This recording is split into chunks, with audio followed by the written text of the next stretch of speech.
คณะวิชาครูวิทยาคารตำรวจประชาชนจัดกองประชุมสรุปการเคลื่อนไหวเวียกงานประจำปี 2024 และทิศทางแผนการปี 2025 ในวันที่ 14 มีนาคม 2025 โดยการเข้าร่วมของคุณจัตวาโอไดทีลันดา หัวหน้าอำนวยการวิทยาคารตำรวจประชาชน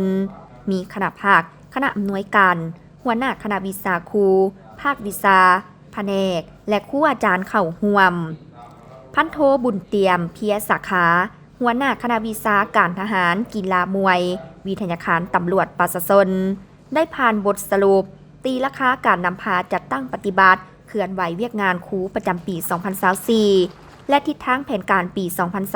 2025 ซึ่งได้ยกให้เห็นด้านดีผลงานผลสำเร็จที่พ้นเด่นบางด้านที่เฮ็ดได้เป็นต้นเรียกงานวิชาเฉพาะคณะภาคคณะวิชาได้เสริมขยายบทบาทเป็นเสนาธิการให้แก่คณะภาคคณะอำนวยการในการเอาใจใส่มอบหมายหน้าที่ความรับผิดชอบอย่างละเอียดจะแจ้งกระตุกสุขยูส่งเสริมให้ครูอาจารย์เคลื่อนไหวปฏิบัติตามพระบทบาทขอบเขตสิทธิหน้าที่ของตนด้วยการเป็นเจ้าการแต่งบทสอนสร้างสำนวนสำเนาบทสอนขึ้นห้องซิทธิ์สอนตามโครงการหลักสูตรที่วิทยาคารตำรวจประชาชนกำหนดไว้เป็นเจ้าการเข้าร่วมขบวนการสอนดีสอนเก่งฝึกฝนหล่อหลอมตนเองเป็นขบวนการอย่างฟุดฟื้นแสดงออกแต่งบทสอนใด553 บทปรับปรุงบทสอนใด111 บทขึ้นห้องซิทธิ์สอนได้ทั้งหมด 8,817 ชั่วโมงเข้าร่วมประเมินการซิทธิ์สอนของครูอาจารย์ใด29 ครั้งเข้าร่วมสโมงสอน104 ครั้งแต่งบทสิงได้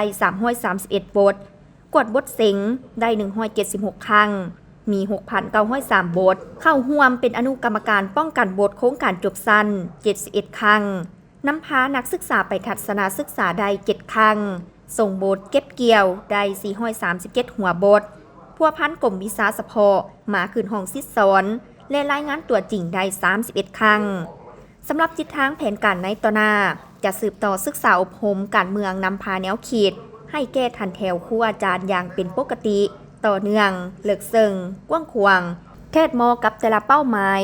เพื่อเสริมสร้างความกระตือรือร้นความเอกอั้งทะนุใจที่ได้เป็นเบ้าลอเป็นแม่พิมพ์นายตำรวจสืบต่อปฏิบัติแนวทางการพัฒนาครูอาจารย์ตาม4 ด้าน